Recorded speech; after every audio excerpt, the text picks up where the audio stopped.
Do you yearn for travel that involves outdoor adventure and learning? I do. I also have a passion for all things farming and agriculture. I've traveled to exotic jungles to learn about growing chocolate. I even once owned my own organic vegetable and sunflower farm. And now I'm planning my journey back to agriculture.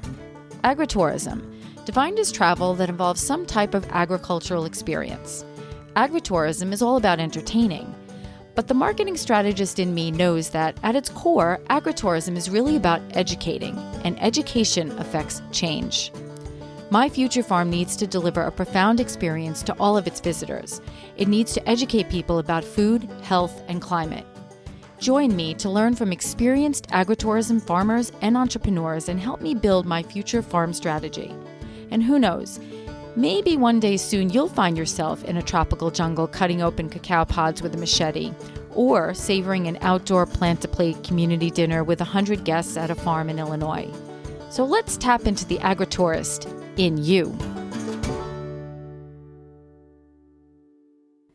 In the foreword of his book, it states, "Growing out loud captures the depth, breadth, height of a life that has loved and pursued knowledge, understanding, purpose, application, and service for the benefit of all and for the fulfillment of his God-given calling.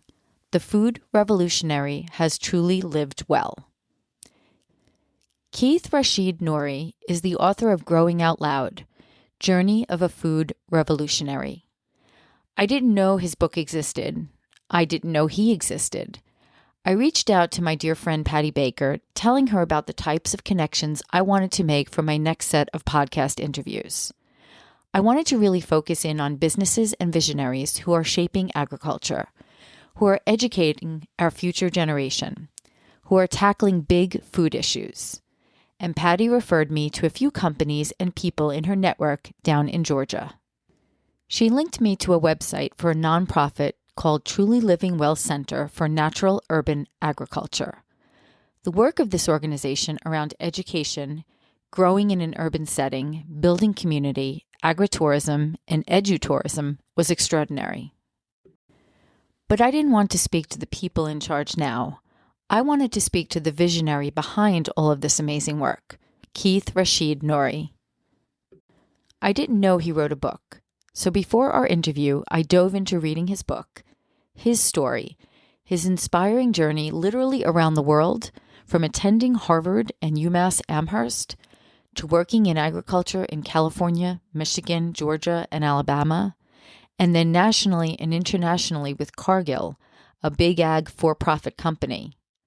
Eventually working in a pretty big position during the Clinton administration, and the culmination of all his studies, experience, and travels, creating the Truly Living Well Center for Natural Urban Agriculture in Atlanta, Georgia. This interview with Rashid is powerful. It is blunt, it is telling, and it is purposeful. There are so many levels of learning to glean from our conversation. Above everything that Rashid and I discussed, his integrity and sheer willingness to do what was right resonated with me the most. It is so difficult in our world to stand up and take action for what you really believe is the right thing, as there are always consequences to doing just that, and there are so many currents working to sway us and to test our integrity. In all of his stories, Rashid stayed true to his integrity. I am so excited for you to listen to my conversation with Rashid and take away the learnings that resonate the most with you and your life. This is Jen Ross, your Agri-Tourist Podcast host. If you enjoy this podcast, please subscribe and leave us a comment. Enjoy my conversation with Rashid. I am so excited to talk to you today because Patty Baker is our connection. I love Patty. She's been such an inspiration for me. And I asked her about a month ago or so, I'm like, I said, do you have anybody you'd recommend that I speak to, any organizations that you think that I should check out that really are focused on education and agriculture. And she linked me to Truly Living Well Center.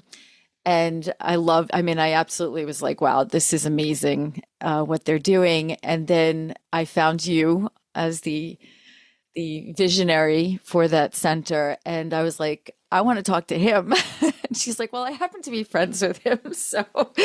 So when I saw that you had the book, I purchased the book, and I read your book, Growing Out Loud, Journey of a Food Revolutionary. And I read the whole thing, the entire thing. I like Patty, have like all these things and then highlights. I have your story from start to finish is moving. It's inspiring. It's like, wow, you have been through just from start to finish. It was just like, not only, there's this farming component, which obviously is our connection, I'll say, but you've been in corporate, you've been in nonprofit, you've been in government, you've been around the world, nationally and internationally. So there's so many dimensions to this. And I obviously picked a few things that, I wanted to we'll see where the conversation goes because it can go in so many different directions. But it was interesting. I do want to say, two things that I found that really resonated with me about you. There's obviously a lot we don't have in common, but there were two things that I was like, I felt so in common with you. And one of them was your authenticity and integrity when it came to doing what you thought was the right thing, what you thought was the right thing for the people that you impacted, regardless of what would happen with your job or whatever you were doing. There were so many instances that you just followed, your integrity came first. And that's just something that you don't always find. A lot of people get intimidated by whatever's going on, their job, losing their job. But I loved how you always put that first. I just loved that. It was very powerful for me. Good. I had a conversation this week with today's Tuesday, so it must have been over the weekend, maybe yesterday. And a young woman who I know very well was saying that people told her just accept the check and do the job.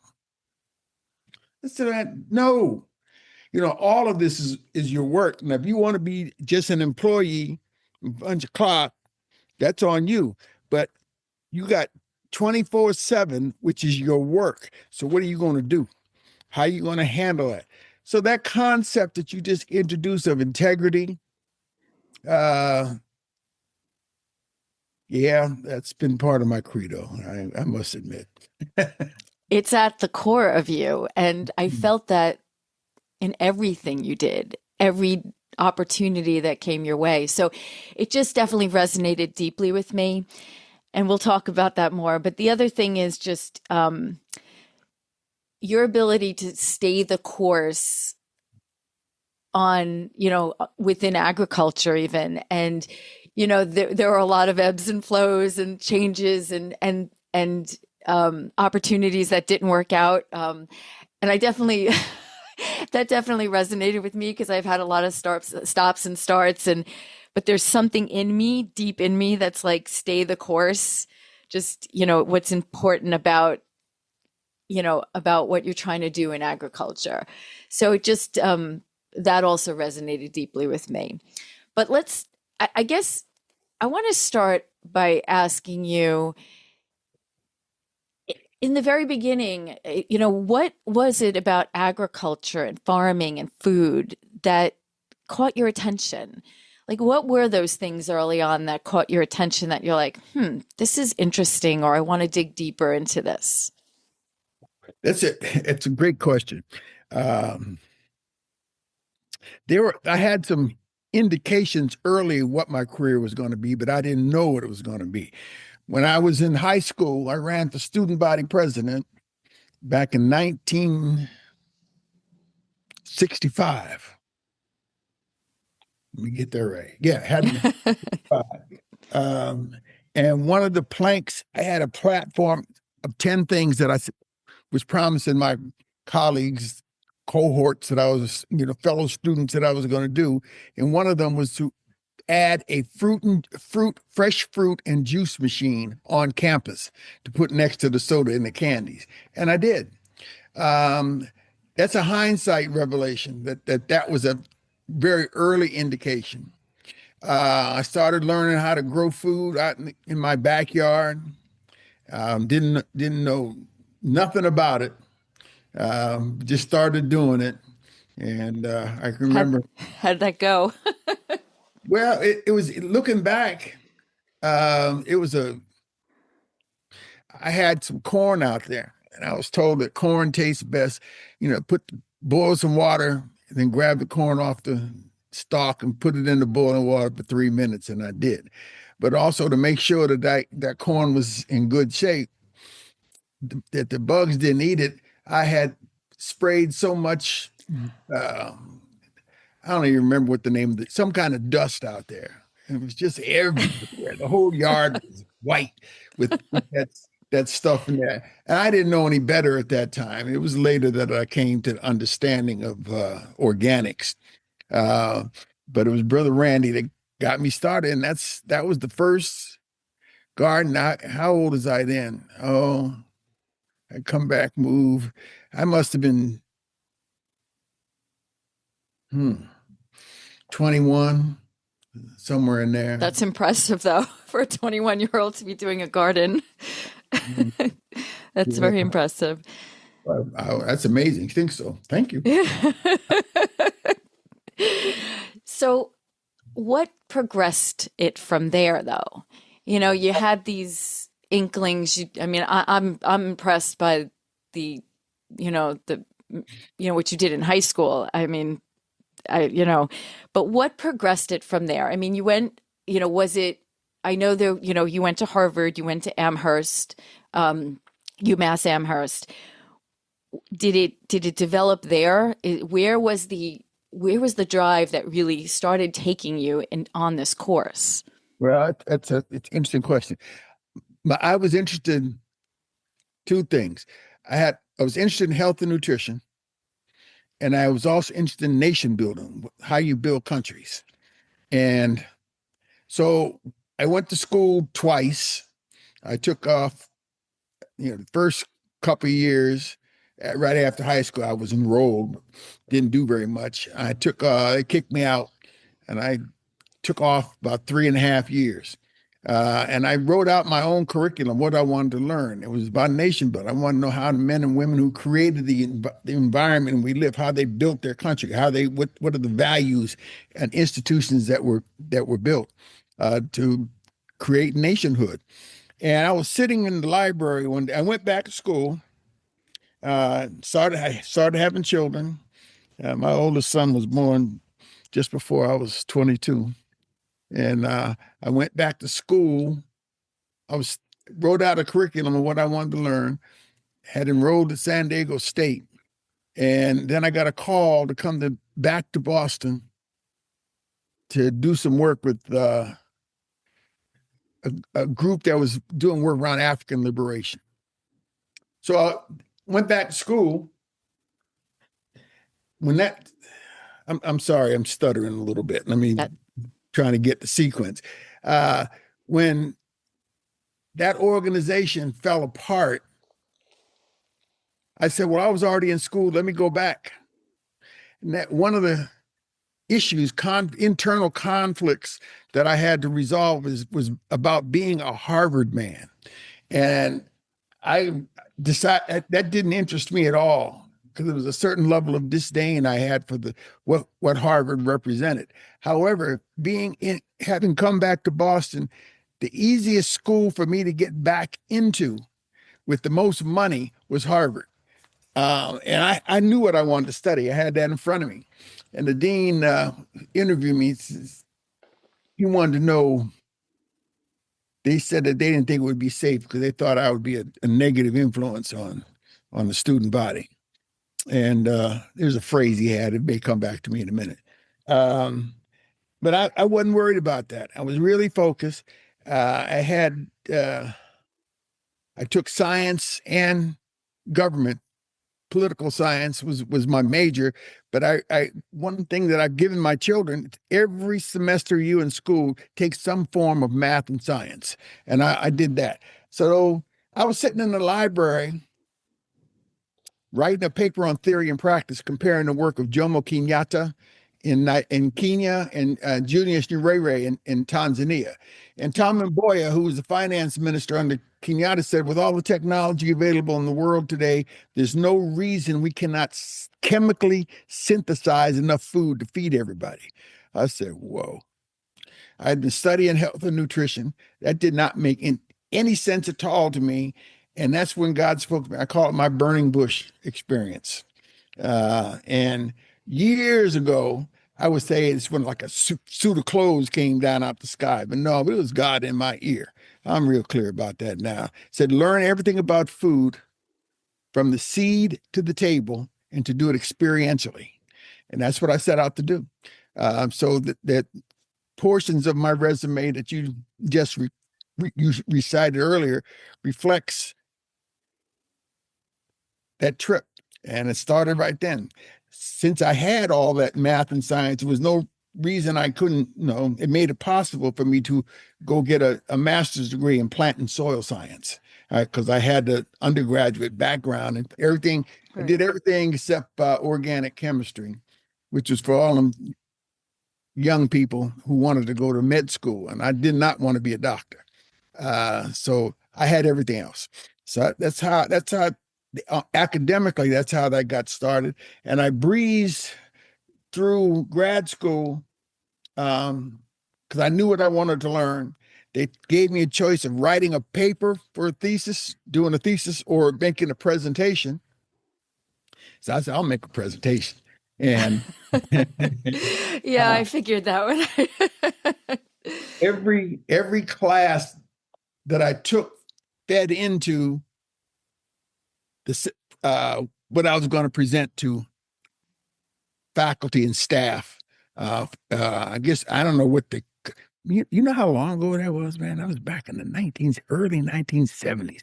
But anyway, you had to make you had the professors and staff. I guess there were some grad students that you had to present, and they could ask you questions, and I handled it, because it all tied together. At the end of it, one of my professors, maybe been the chairman, says, you really don't know any more than a undergrad coming out of here. I said, well, cool. Because I just came there. I wanted to learn about plants and about soil, just right. Get fundamental basics down.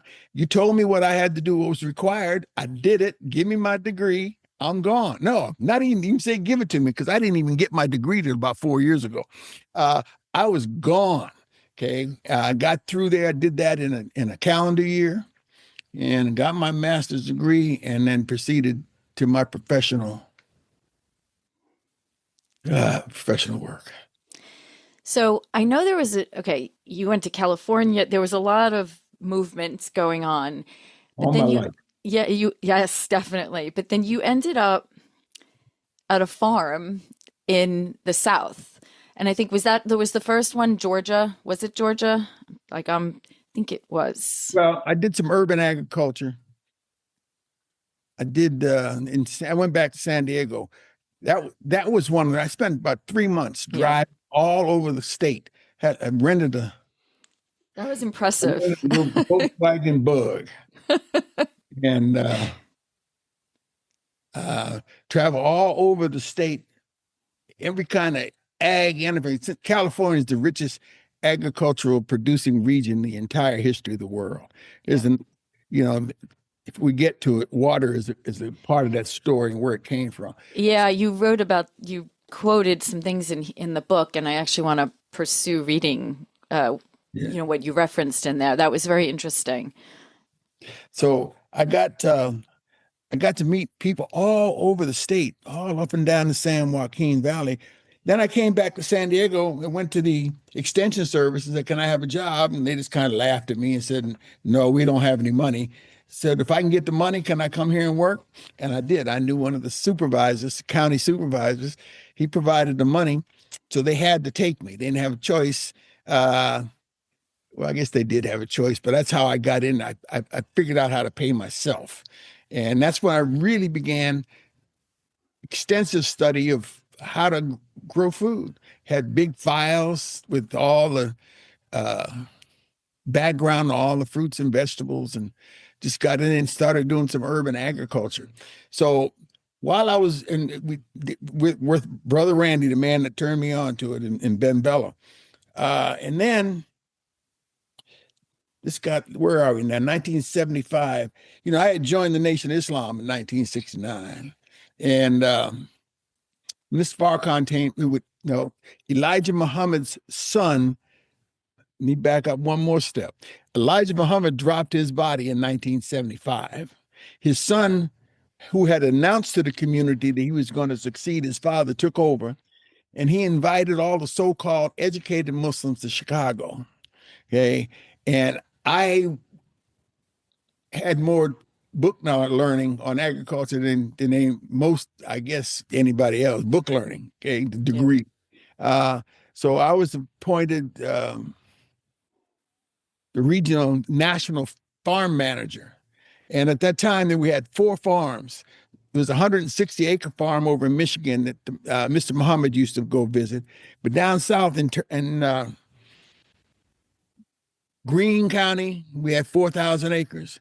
Marengo County, Alabama, we had 5,000 acres. And over in Georgia, in Turl County, we had a 4,200-acre farm. And it was the most developed and advanced, and that's where I went. Yes. And got my hands. So it was, I learned to swim the little that I can do in the deep end of the pool. Well, that's what I wanted to talk about, because, you were in, obviously, the West Coast. You were in, Massachusetts, and then you're going to the South. And, from the book, I think there was a lot of talk about that experience. There's very different, California, Massachusetts, and the South, very different. And, I kind of felt that there was some struggles there, and opened your eyes in many ways. That's very interesting. I've never thought of it quite like that. And the reason I like that contrast. It deserves a good answer. So let me get into it just a little bit. Because I'd been traveling all my life. Okay, I went to 14 schools before I graduated high school in San Diego, starting in Massachusetts. And my mother divorced my father and married a sailor, Navy man. And they wanted to get as far away from my father as they could. That's how we got out to the West Coast. So coming south, that's because where the farms were. So I can remember my first trip south was in 1975. And me and a brother named Mario, Abdus Salam was his name, we traveled down to go visit a farm and see what was actually there. So the first place I lived was in Montgomery, Alabama. I was there for a short time because Montgomery was right in the middle between the farms. So it gave me a chance to see what's up. And my fourth child, is that correct? Fifth child was born there. I got children. And he was born in Montgomery. Come on. Yeah, he was fifth. He was born in Montgomery, Alabama. Took him over to farm. He was, just this big when we decided to go to the Georgia farm because it was the most productive, had most activity. And that's how I got over there. I just wanted to know how that transition was to working, on a farm in the South.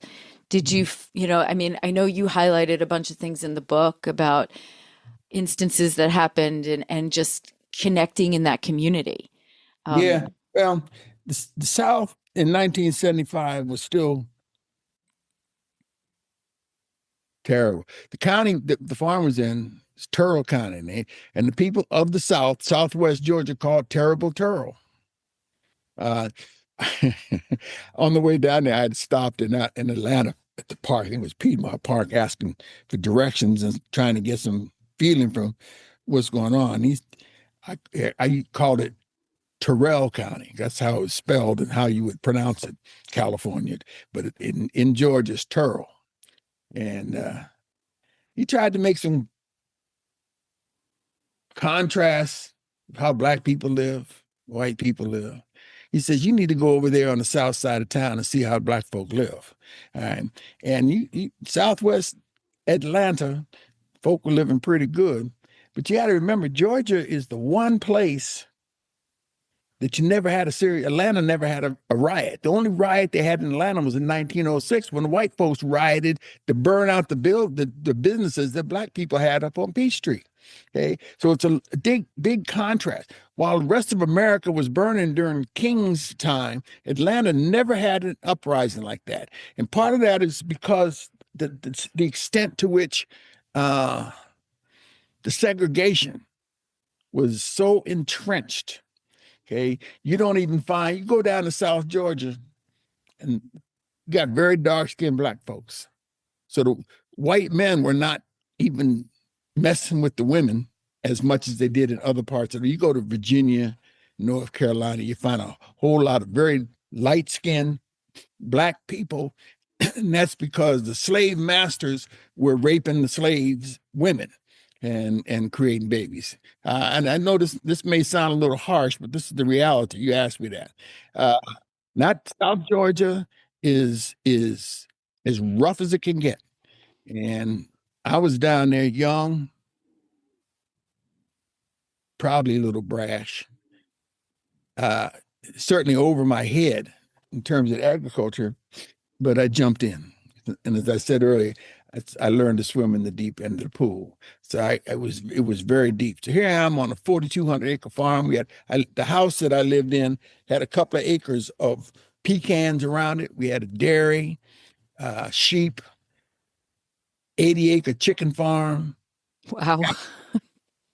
As well as the 44,000 acres of ground to be farmed. And I got no support from Chicago, headquarters of the Nation of Islam, and just I struggled. I did. I was trying to learn. There were a couple of older men around there that took me to school out there. But I got no support from Chicago. So the real accomplishment what I accomplished there was to pay off a $250,000 debt.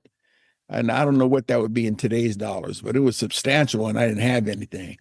And kept that land from being stolen by a man named Don Bridges, who wanted it badly. And eventually, after the family of Muhammad went to court, probate court, they sold that land so they could distribute the profit from the sale to the family in Chicago. And this was the big, that was symbolic of the big problem that Black people had.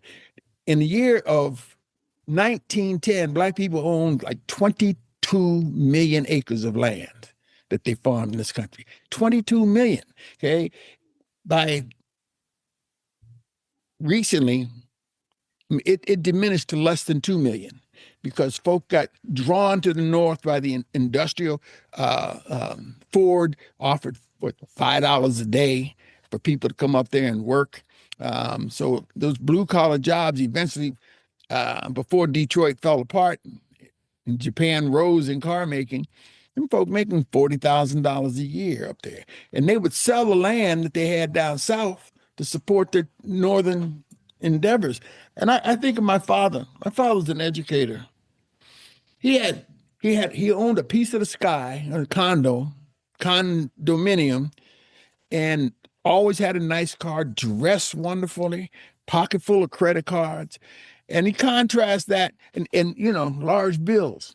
He had a mortgage, car notes, credit card bills, and he contrasts that with Uncle Bubba down there in South Georgia, who had 100, maybe he had 100 acres if he was lucky, and he was able to raise his children, send them to school. He never had anything more than some jeans to wear and dirty boots. So who was rich? Who was living a better life? My daddy up there in the city, or Uncle Bubba down in the country? He was paid his bills, owned his land, educated his children. Where was the real wealth in that? And I use my own father, who I have a great deal of respect for, this analogy. Um, with no disrespect intended to him. It's just a very close example that of what I saw and how it impacted me. Um, life in the South was rough back in, I still is, 1975. People living in the same house with a cinder block house with a single light bulb, an outhouse, and a pump to get water. And they've been doing that for generations on the same piece of property, same land that was owned by the white landowners, owners. That was very harsh for me to see that. The impact was severe and harsh because it was just slavery extended and enslavement extended.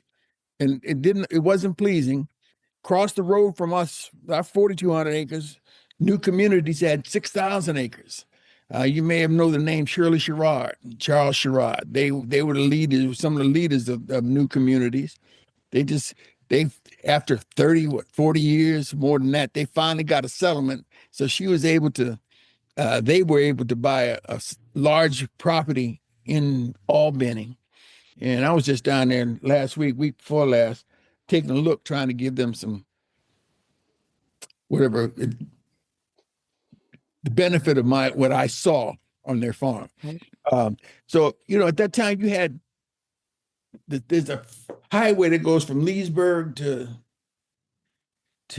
Albany, and here you had black folk that controlled 10,000 acres right there, right next to each other. And the white folks down there didn't like that at all. They did their very best to they got the land from new communities, and they had to pay for the nation's farm, but they got it. Okay, they got it. Get that back. It was intolerable to see black folk thriving. Right. Uh, Let me turn that up there. so Did I answer the question? no, you did, and there's a lot to that. Let me ask you, let me ask you specifically with agriculture, coming out of that experience, what were some of your takeaways from that experience when it came to running a farm and food access and at that time, in Georgia and in Alabama, the farms you were running? What were some of the takeaways you had at that time before you start your international adventures? Oh yeah, it was quite I learned how agriculture was done. Takeaways. I mean, you understand how this country was built, you see, and come to realize that the United States was built on the backs of black people. Hands down, no question about that. And folk gonna argue, but I got examples. I'll give you one example from my family. Thomas Edison is world famous in every textbook you can for his invention of electricity and distribution in this country. A man named Lewis Latimer invented the filament for a light bulb, which he provided to Edison. Okay? And that's how, because Edison, the light bulbs weren't working, they were blowing up and carrying on. But Lewis Latimer came up with the filament that made the expansion of electricity in the cities possible. And also, he got Tesla's alternating current versus his direct current, which is lit up the world. I mean, before that, they were using whale oil, sperm oil, and so forth. What is the significance of that? Is that my grand uncle was Lewis Latimer. And you know how much money I've gotten from the invention of the filament and its spread around the world? Yeah, that's the answer right there. Yeah. Not a penny, nothing. Okay. So when I say that this country was literally built on the backs of Black people, it's in my family. All right. So it's close and helps me to best understand the dynamic. I don't care, you air conditioning, uh, street lights, stop and go on the street lights. I mean, just go through the heart surgery. You just go through the list. And it's my people who built this country, but we did not benefit from it. We have not benefited from it. So takeaways. I saw how fundamentally important agriculture has been. Okay. George Washington Carver saved Southern agriculture. There was a brother who invented the cotton gin. You just go, so you can go through the list of the history of this country, and one thing that I learned, another thing that I learned, history is always written by the victors, not the victims, not those who suffered. Black people didn't write the history of this country. That's why you don't see us in the books. That's why this whole concept of MAGA not wanting to have anything in the textbooks that says anything bad about white people or expresses the actual dynamic of the interaction between Black and white people in this country. They don't want to have that because the truth hurts. I want to keep it out. Yeah, since I'm on this theme there, and I hope I'm not offending you or anybody else. You are not. I want to talk about this. I think it's important. So you say, well, you quoted Henry Kissinger in the book. It says, control the food and you control the people, control the oil and you control the nation, control the money and you control the world. And you go on to say, whoever controls your food controls you. The politics of agriculture is about how you get food to the people. That was very powerful. I don't know I want to talk about that. So I don't know where you want to step off from that. Well, however you want. Ask me a question. I'll give it a shot. Well, I guess I mean, what do you think are some of the underlying issues with our food system? And that is a big question. I know that. Well, it's huge. I know it's huge, but what comes to your mind when I say that? And I know it's not just our national food system. It actually, because you, through your travels, learned about all the synergies internationally that impact the world's food system.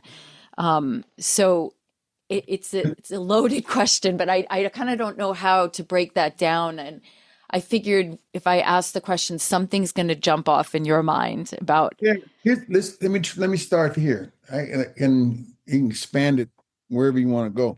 Yeah, I'm 77 years old.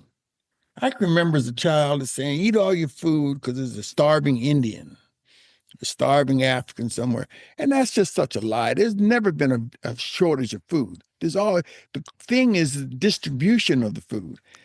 Who controls the food, and then in recent times, you look over what's happening in Sudan. Okay, you look what's happening in Gaza. I mean, that's quite recent. Even in jail, those people feed you in jail. You're going to eat whatever they give you. Okay, so whoever controls the food controls you, and that was it's distressing. This is why we talk. I just came back from Ghana. We had meetings about food sovereignty, Black food sovereignty, and how important that is. Many of these countries Define food sovereignty, because I know you differentiate. I want so everyone's clear on what that means. Controlling means production, distribution, and exchange. Covers all food, and people need, if you don't control the production, distribution, and exchange of your food, then you're subject to someone else's control. Okay. Here's a recent one that just came, that's happening. The U.S. has been bombing and killing people down in Venezuela. Okay. And they want to say it's about narcotics. Right. People ain't Americans love drugs, and that's why the drugs are getting here because they're willing to pay for it. What they're really doing down there, I always tell people, you want to understand history or anything that's going on in the world, follow the money. Okay. And Venezuela has oil. And that's what is really being bombed while they take it over and likely going to invade that country if Americans don't stand up and stop it. So it's true about food distribution also around the world, where it's grown, to have these countries produce, instead of being self-sufficient, have in communal agriculture. Big ag gets in there and disrupts the system. I have examples of some folk down in Latin America, South America. They would have a small community where they would grow their food, they would have their animals, they lived there. Everything was self-contained, truly organic. And that's how I define organic, as complete. So they have everything they need to survive as a community. And then the big ag companies come in there and say, we want to grow soybeans. You grow soybeans. I said, no, I'm not growing soybeans. Got that. And they end up getting that land, send that man. The man goes to the city, enters poverty. He probably didn't have much cash when he was out in the country, but he was able to feed himself, clothe himself, have everything he needed right there in that community. And it gets disrupted by the big ag. And even that word community is important. In a urban, a rural set. If you come, most people in the world live in small houses that are big enough for them to eat and sleep, and that's it. If they want to commune with people, as soon as they step out of their hut, their house, they are in communion with a community. If someone comes into a village, a stranger comes in, everybody is able to come out there because that is the community. You can't do that now. People live in these high rises and don't even know who their neighbor is. Right. So that interaction that folks have doesn't exist like it once did. So probably towards, as we get further into this conversation, well, I guess I'll start it now. My work in urban agriculture is to try to reintroduce communal agriculture to the community where people can come together. I don't care what your politics is, left, right, Republican, Democrat, whatever. The most common denominator on this planet Earth is food. People got to eat. Okay. So if we're able to grow the food here in the city, bringing people together, that's helping to foster and build community, which I think is essential and very important. So community agriculture, particularly in a place like here, like Atlanta, which was, and I think it's probably still is, the greenest city in America by virtue of trees and open space. You ever been down here? No, I've passed through, but no, I have not. It's more impressive to fly in here. And your friend Patty can confirm this. You fly into New York. Have you flown into New York? Yes.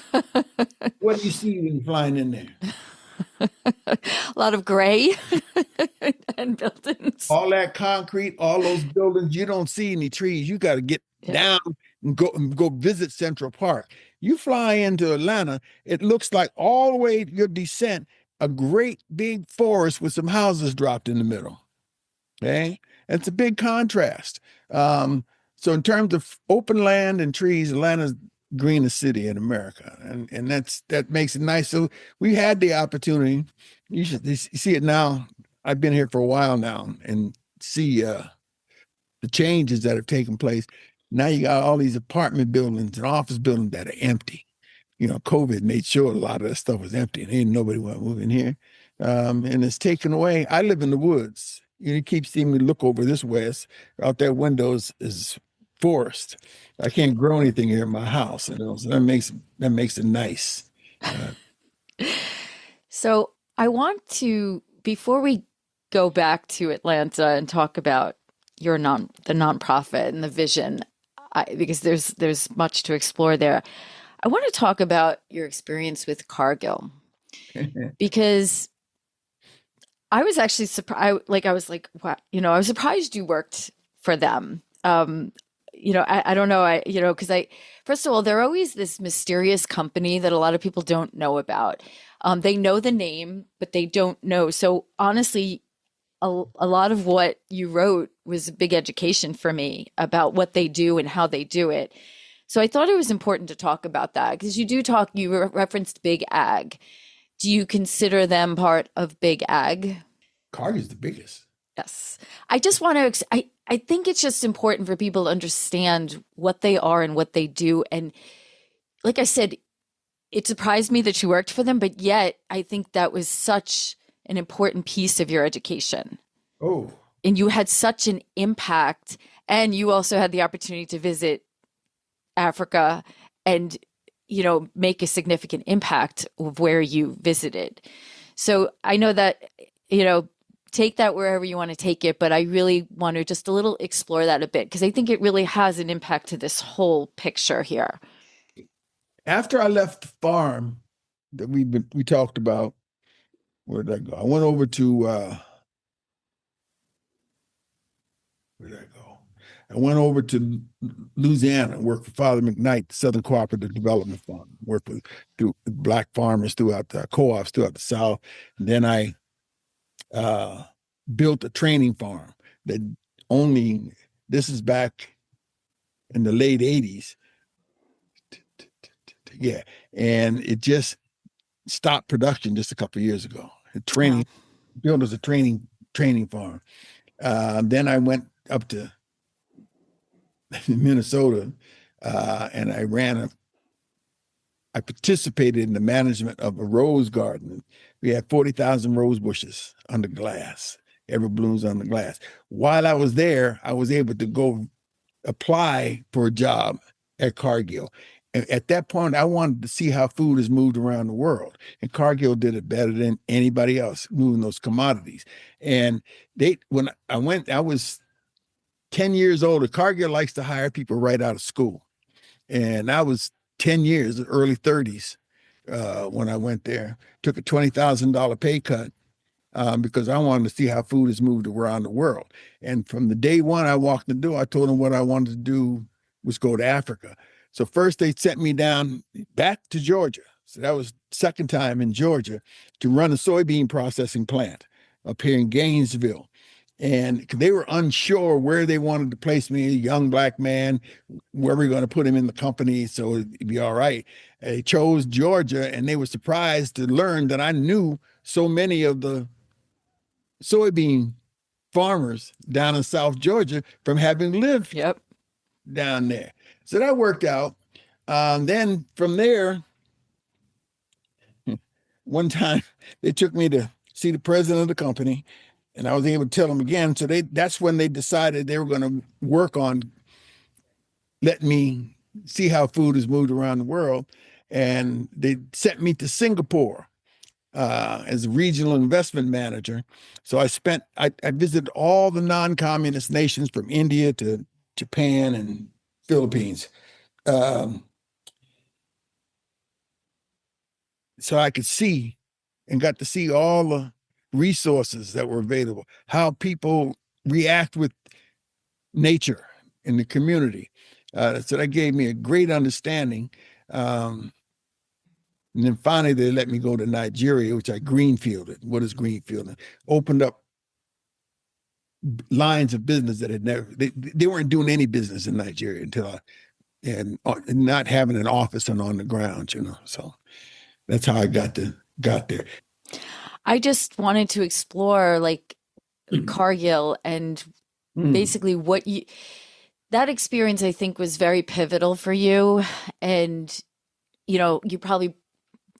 I just kind of wanted to explore that and again, what were the takeaways? What were the big takeaways from that whole experience? I mean, you really did get to see how food moved around the world. But what were your big takeaways from Cargill? My takeaways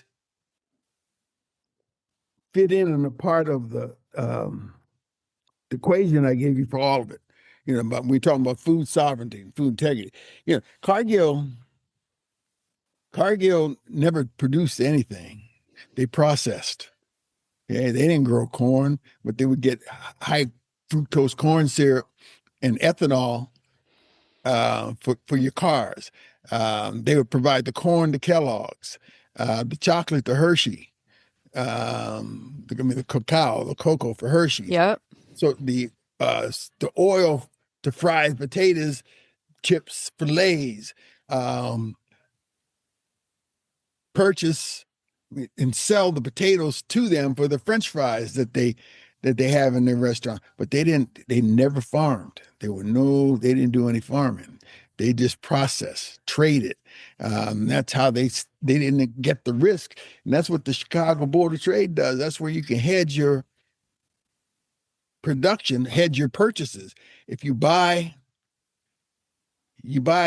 cash for, let's say, soybeans, and then you sell the futures on the market. So you lock your margin in of how much profit you're going to make on that trade. So it doesn't make any difference which way the market moves. You're still ahead because you hedged your trade. Makes sense. Yep. So to see that, they provided orange juice to Minute Maid. They're just huge. You do business with Cargill every single day, but you don't know their name. You don't see their name on any packages whatsoever. But the products that are going through those places. Now I've been away from Cargill. I left them and they kicked me out in 1991.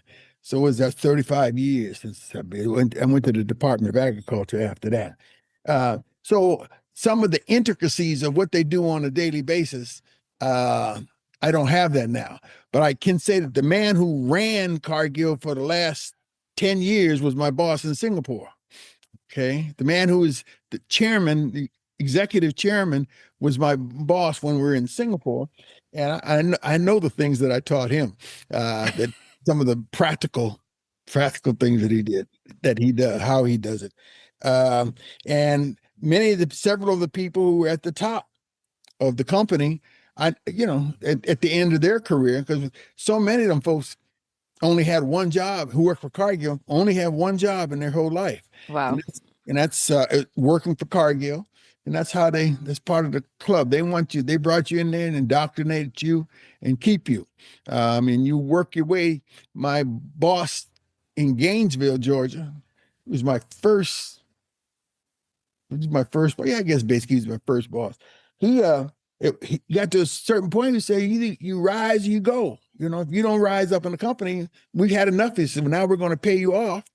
And what's so interesting about payoff, whatever the pension is that you got, you never get an increase. Never. A lot of companies now, they'll give you whatever, if the economy changes, they give you some additional. I'm like, Cargill don't do that. Whatever they gave you 30 years ago is what you get today. There's no help. And all I earned is a car note. But I do own my car at this point. So now, so then you did end up in the Clinton administration. So you went from this private company moving product around the world to the U.S. government. That must have been a big transition. Yeah, well, it was. Yeah, I guess it's my ambition. I thought the big mistake that I made, or the lesson that I learned, I honestly thought that being in the government in a high position, substantive position, was the top. And don't pardon my French, but the same kind of assholes that you find out here in the world were there too in the government. There wasn't no change. It's same dynamics. Most of those political appointees were more concerned with the size of their title, the size of their desk, what their salary was, than they were to be of service. And my credo which I got from George Washington Carver, is a simply service that measures success. That is for me, how I measure what I do. If I have been of service, have I been able to make a contribution, constructive contribution, to the uplift of as many people as I can? But anyway, that's not what you do in government. I mean, and you just look to see what's going on around us today. Some people they're serving themselves. They follow the money. They serving themselves and not really interested in helping people. So I saw this up close and personal. Mike Espy was the secretary. Mike Espy was the only Black Secretary of Agriculture, and he was the first appointee to his cabinet that Clinton made. And Mike Espy actually wrote a letter of recommendation for me to get into the government, and then he ends up being the secretary. So essentially, I worked for him, and they chased him out, and then there's several others like me who they came and got soon after, and they kicked me out of there. They said, you too, what was the word that they used?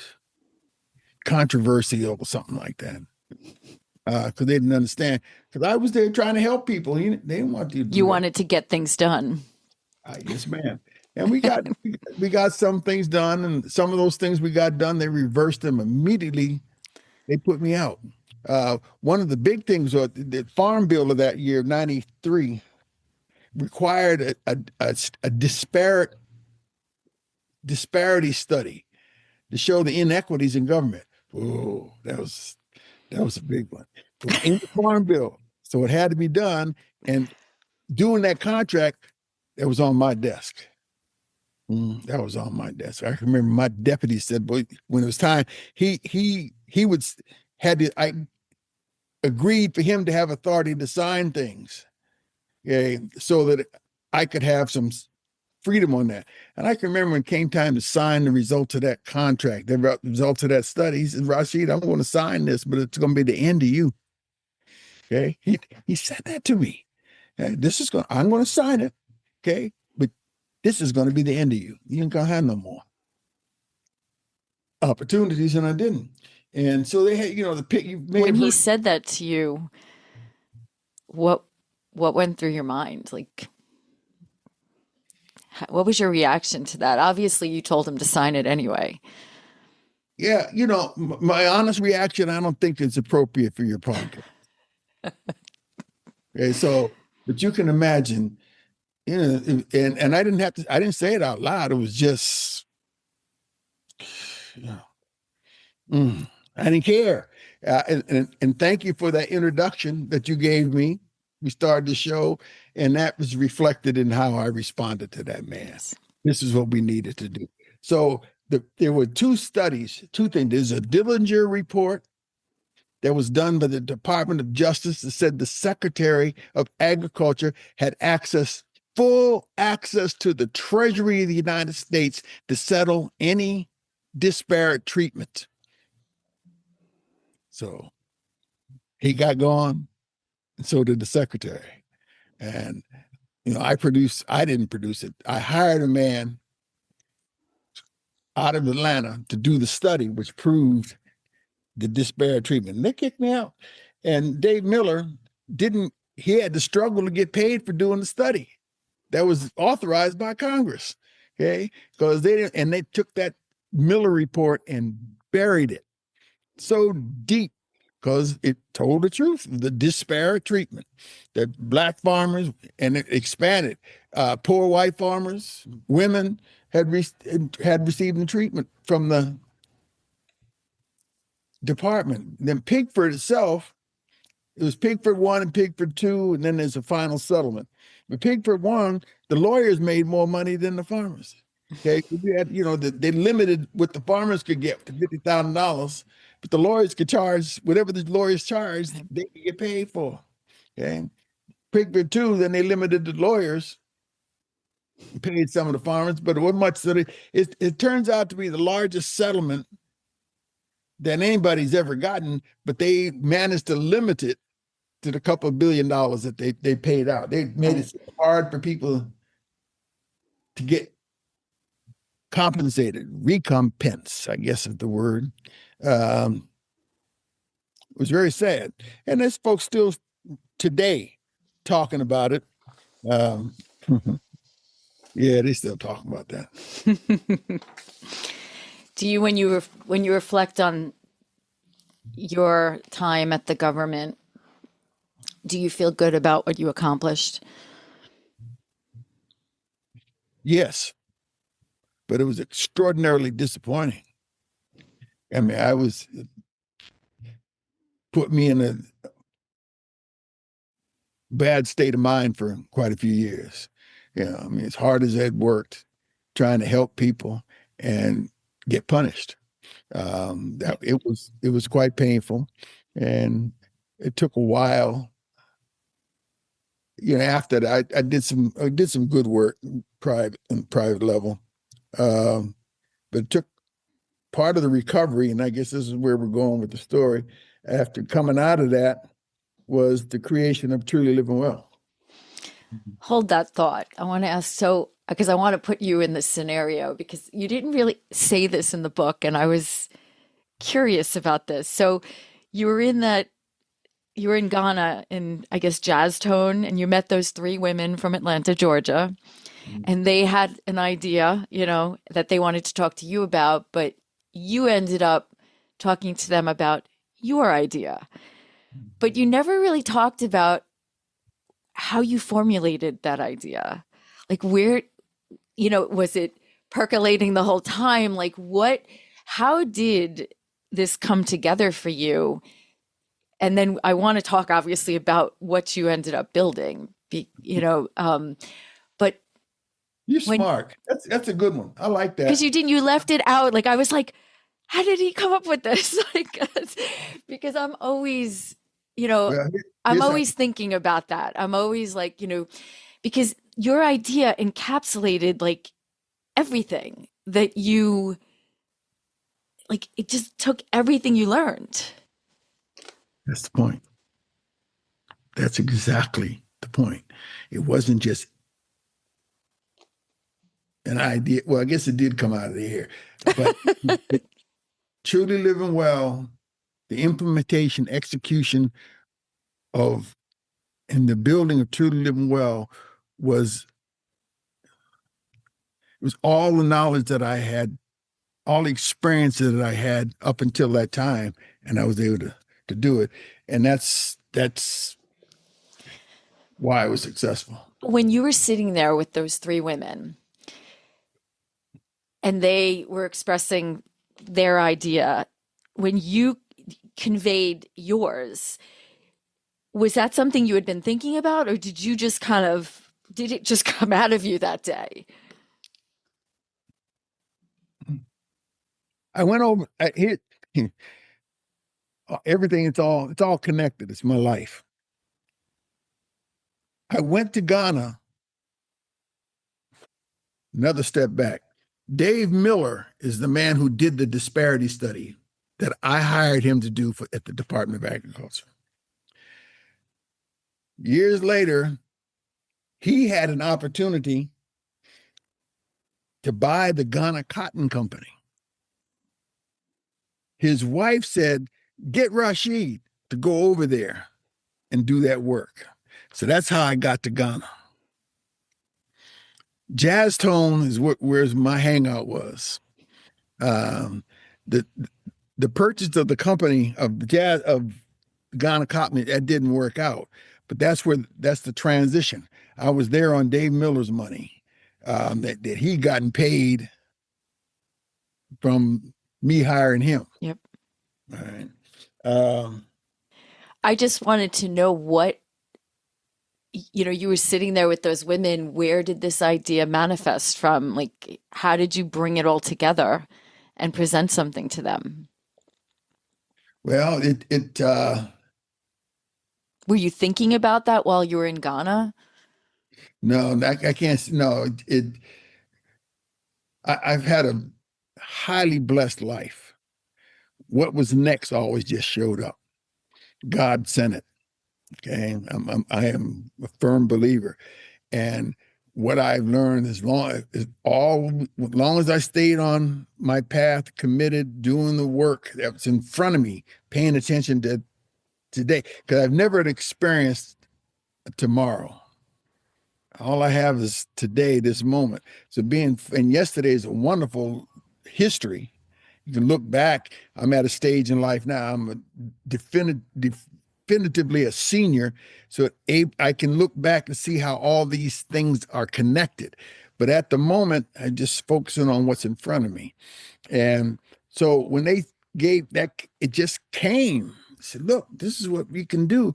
And if you saw what happened after I came back to the States, we started in a backyard. Site number one was down the road in the yard. You couldn't grow nothing, man. Everything attenuated. You know that word, attenuation? That's when things grow long and spindly. Yeah, we've all experienced Yeah. that. It was insufficient sun in that backyard, Yeah. but that is where we began and just continued to expand. So Yep. I got a little bit ahead. So I cannot say there was a revelatory moment, but maybe I can. I mean, sitting in the bar, listening to that music and reading books, and people thought I used to drink soda water with lime. So they swore it was vodka or gin that I was drinking, but it wasn't. I don't do alcohol.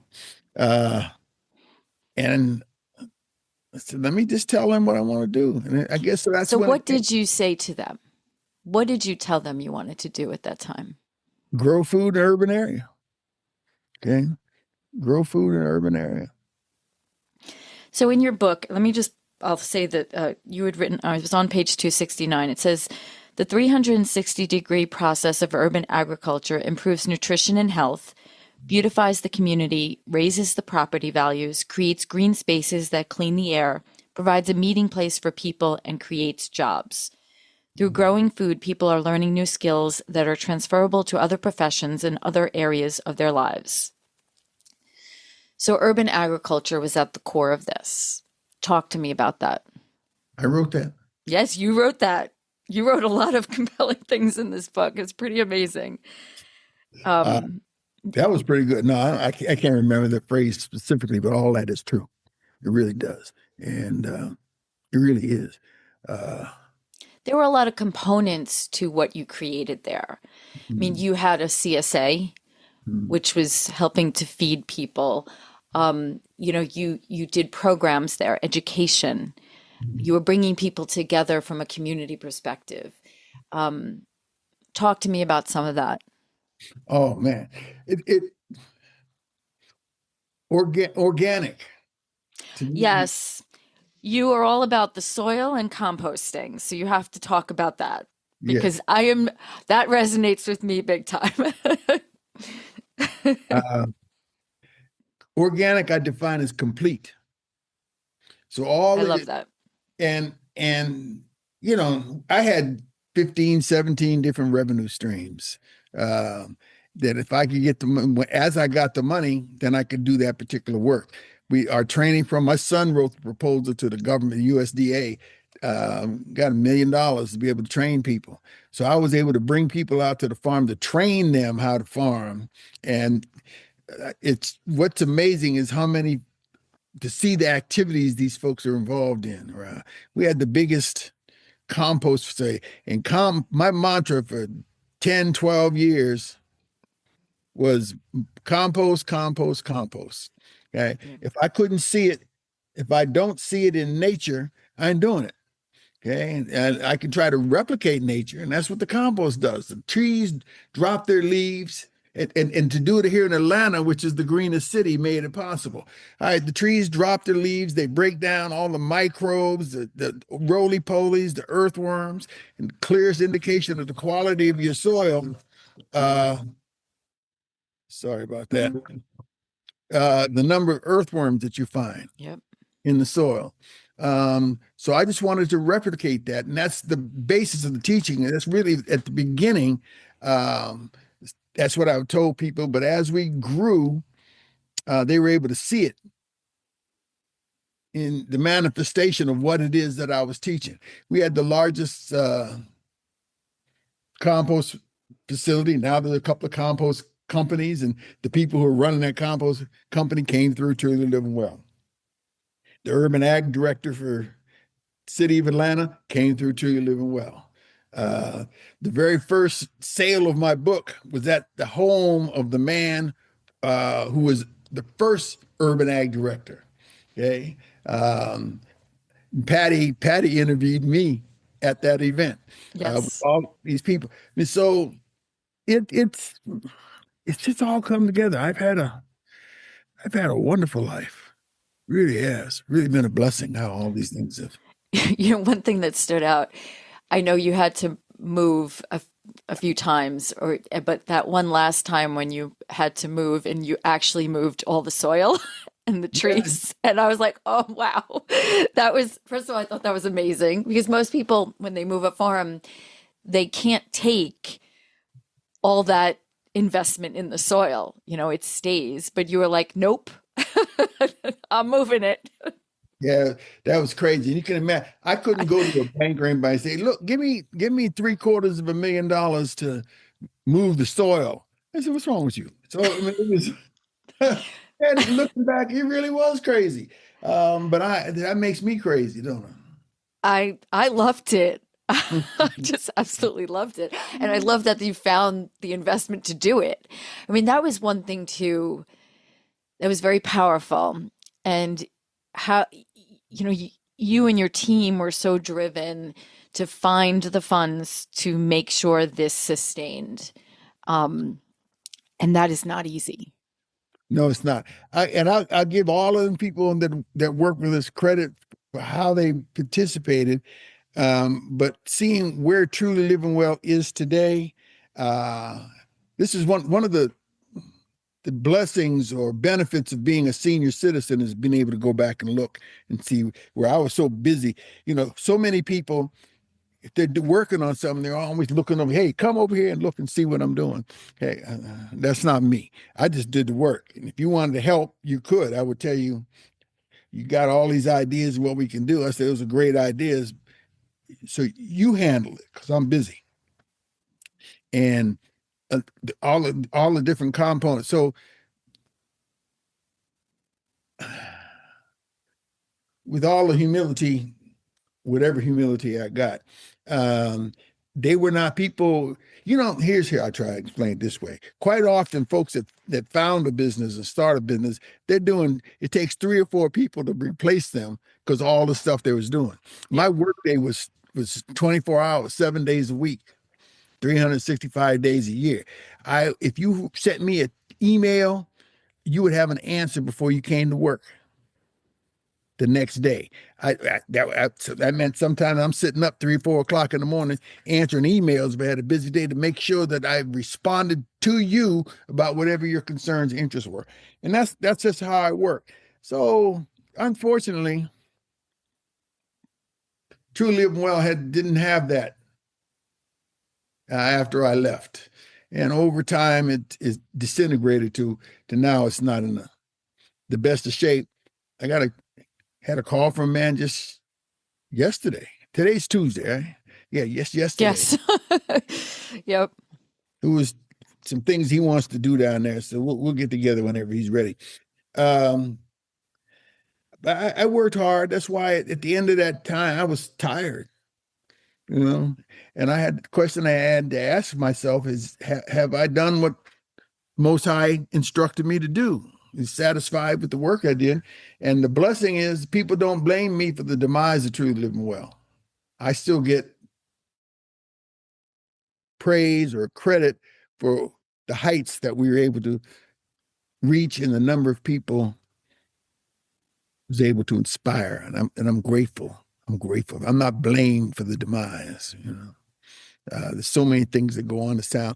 And I guess another aphorism that I believe it's amazing how much you can get done if you're not concerned with who gets the credit. Yeah. There's too many of us standing around looking, give me credit. Look at me. Uh, let's do the work. Yep. But did I answer your question? Yes, you did. Are you doing any like okay, so you left there. You which must have been a tough decision. I can just But imagine. I they felt did that. they did give me a big party. That was Yes, I read that. It sounded like a lot of fun. some of those people, they happy for me, happy for what been done, and I'm sure there were quite a few of them where they were glad to see me go.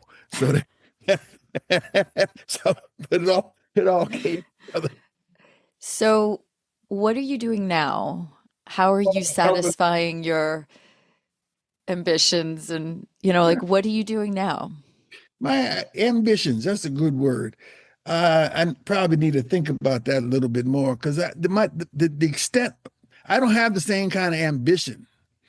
Okay, what I really sincerely do is help as many people as I can. I mentioned Shirley Sherrod and Charles Sherrod, the new communities. Yes, I was just down there last week before last, spent a couple of days looking at what they're doing and giving my opinion. I work hard not to tell people what to do. I try to tell people I can tell you what I've done and I can tell you why I did it. And if there's any wisdom in that, if there's something you can learn from it, then that's cool. I had a young man come by here. He's doing uh, hydroponics. Very excited about his work in hydroponics. I have no interest whatsoever in hydroponics. To me, it's counterintuitive. I Uh, agree. I 100% agree. but when he left here, he was thanking me because he thought he was going to run into, real opposition. And I told him straight up, I have nothing to do with it. But we still able to have a conversation. Right. Uh, he was able to. I hope I was able to impart some. No, let me try it this way. I imparted my experience and gave him the reasons that I didn't think that hydroponics was appropriate. Aquaponics is cool, but not hydroponics. And so he was very pleased with the interaction. This is a young man that graduated high school at 14. Smart, smart. And he's doing hydroponics and coming along pretty well with it. But I explained to him why it didn't make sense to me, the problem that I have with it. So I meet people many different levels, different persuasions, and helping folk. The very first thing I did after I left True Living Well was to write this book, which folks can get on my website. This is self-serving now. No, I want you to do that because Uh, I will say that the personal note from you that it went in the mail was very impactful. You sent an email saying it's in the mail. I thought that was pretty impressive. Thank you. Yeah, my email address is Rashid. No, my website is the Nuri Group, thenurigroup.com. Email is Rashid at thenurigroup.com. Uh, that was the first thing I did. I sat down for 3 weeks and did nothing. And then I started writing that book and got it done, put out, uh, traveled around a little bit with that. Then COVID hit, uh, and I've had to slow down some So you myself. just returned from a pretty big trip. Yeah, it was How long were you away? over a month. Wow. And folk are it's this is reflective of my general nature. I've had several people tell me they were amazed that I did the trip. I threw out my back. I did about 10 countries in that time frame. In the Balkans, which I had never planned on going to, went because my brother invited me. His wife didn't want to get that close to Russia. And then I was back in Ghana. And we were on buses. I was staying in different hotel rooms just about every night. But I got to see some more of the world. So I'm up about 50 countries now that I spent time in. It's And amazing. uh, and riding on that bus I'm glad they were luxury buses. Because they said, they were amazed, particularly after I hurt my back, how I was able to do that. Thought they would have gone home, But the what's the word I want? I can't find it. That the attitude, doing that trip embodies the attitude that I've had about my work all my life. I'm doing this. This is what I'm doing. I'm not going to let anything stop me from doing what I want to do, because it's direct from God. Do this. So that's what I've done. So the fact that, you know, I don't have the mobility that I used to have, but very few people have worked as hard as I have and relentlessly as I had. And there's a cost for that, and I'm paying that cost. But I've seen a lot of the world, and that 50 countries that I've worked in is more than most people will ever see. But my brother is up to 90. Yeah, you said that. I was like, wow. My youngest sibling is 15 years younger than me. This boy been to 90 countries. All he does, he retired at age 50. Okay. Good for him. He had his house is paid for. He had planned this since he was right at the end when he graduated from college. He wanted to retire at age 50. So all he does is play golf and travel. So 50 countries. Do you have a favorite? A favorite. Yeah, wherever I put my hat. I enjoyed Indonesia. I really did. And I enjoyed Nigeria. So in Asia was Indonesia. I enjoyed India. And my spiritual guide is from India. So he and I, I've seen, and for him, India is everything underneath the Himalayas. So I made 10, 12 trips to Pakistan. I've been to Bangladesh and all over India, down south, all the way down to Madras in the south, Sri Lanka. So I've seen that area, and it's so rich. That place is so beautiful, particularly when you get outside the cities. And see the, it's up as you get up in the Punjab, which is sort of desert, very dry, versus southern India, which is Bangalore, Madras. It's beautiful, just so lush. Mm. And I got to see all over Asia. Indonesia, I never realized there were so many different colors of green, shades of green. Them folks grow food on the side of volcanoes. Okay, the terrace of volcano, Yep. grow food there. It's just amazing. Everywhere you go. In Nigeria, Africa, I've been to West Africa and East Africa. I haven't been to North Africa. Mauritania and Morocco, Tunisia. I haven't been those places, but I've been to East Africa, Ethiopia on down the coast, and then West Africa, to see how people live and how food is grown and how the products are handled. I mean, this has been part of my education. It is my education. I got a little bit of book learning, but that was only enough so I could ask the proper question. Right. So I tell people these days, I've said this for a long time, there are many people who have a greater depth of experience in any particular aspect of agriculture, way more experience than I do, but very few have the breadth of experience that I have been blessed with. And what that experience enables me to do is ask questions. So I know how to ask a question to get more understanding of any particular area. So, I'm not ignorant. I'm not completely ignorant, but I can't get down. I know Dave Miller's father made 55 crops in a row down in South Georgia. 55 crops in a row. And his children finally made him sit down. Teddy ends up running the farm. 50, that's a lot of years to be making crops. Okay. So he finally sat down. He lasted a few more years after that. I hope I can live a little longer. I'm not ready to go yet. But I will tell you that getting up in the morning, I'm so happy to wake up in the morning. Getting out of the bed some days is harder than others.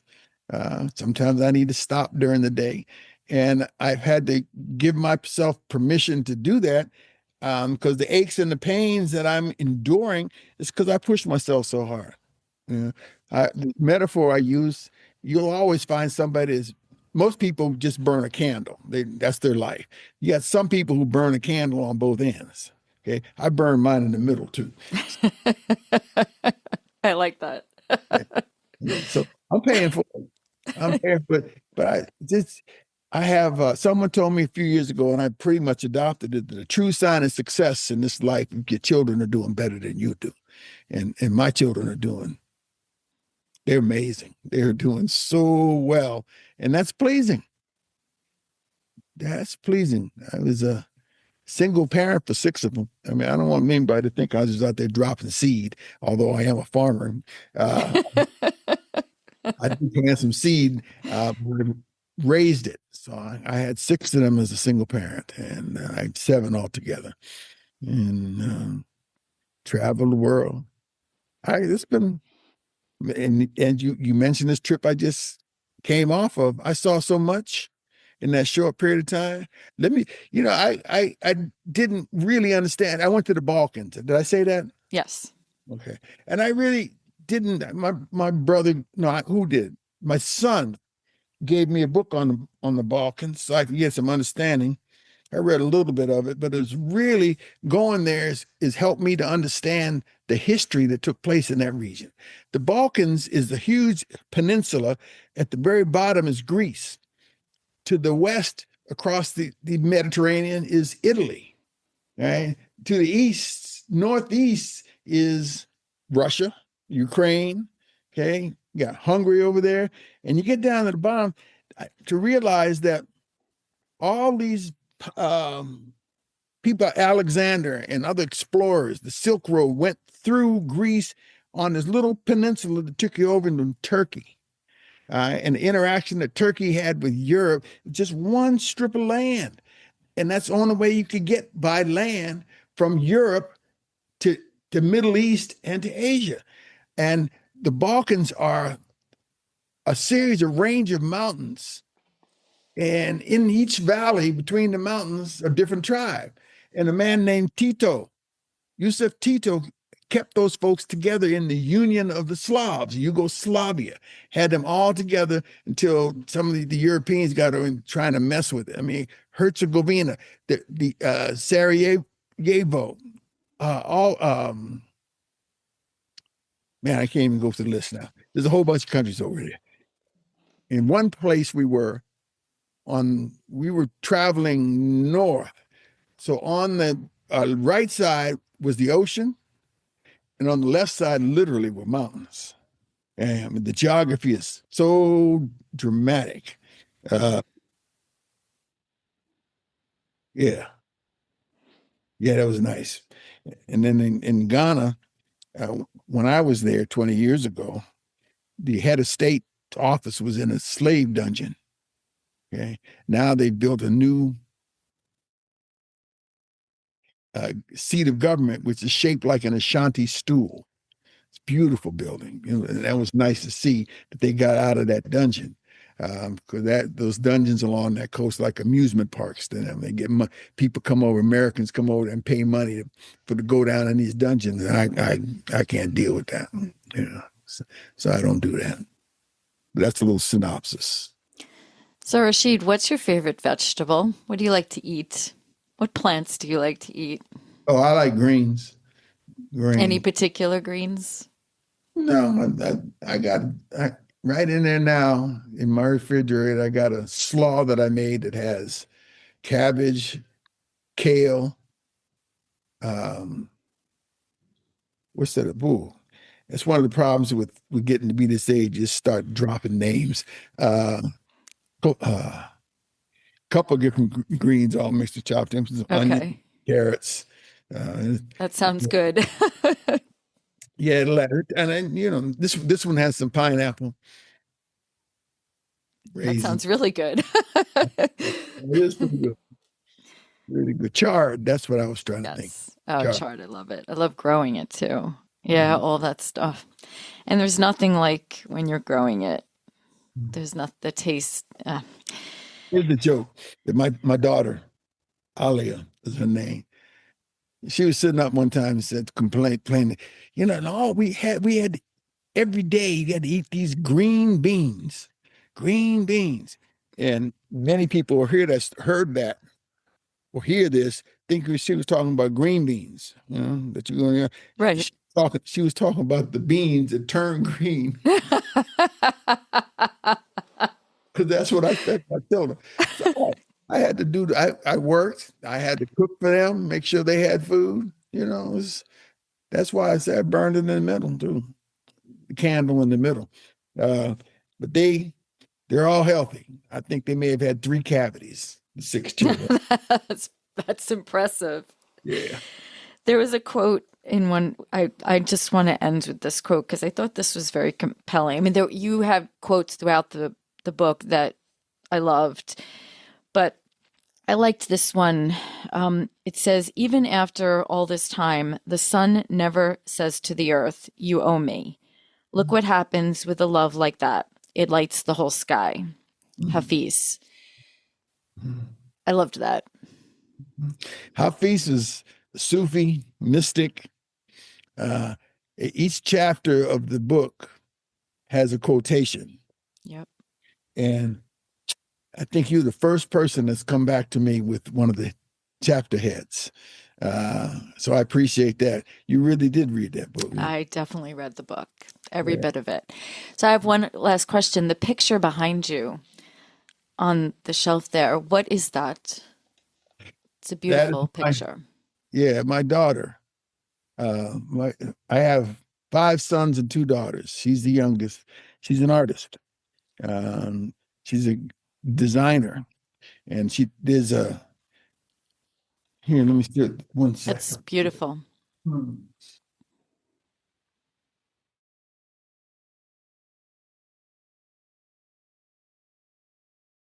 Yeah, can you see that? Yeah. Oh, yes. Okay. Yep. Yeah. Wow.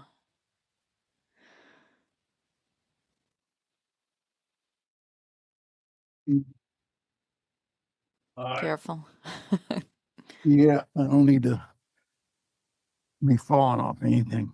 Yeah, Zarina is her name. Oh, you still can't see that arm. Yeah, she's very talented. Yeah, I Very. can see. It's beautiful.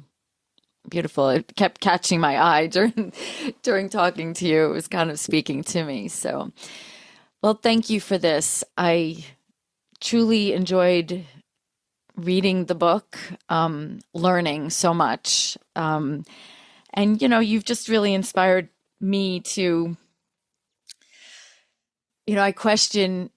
sometimes I question my integrity, like, oh, just do it.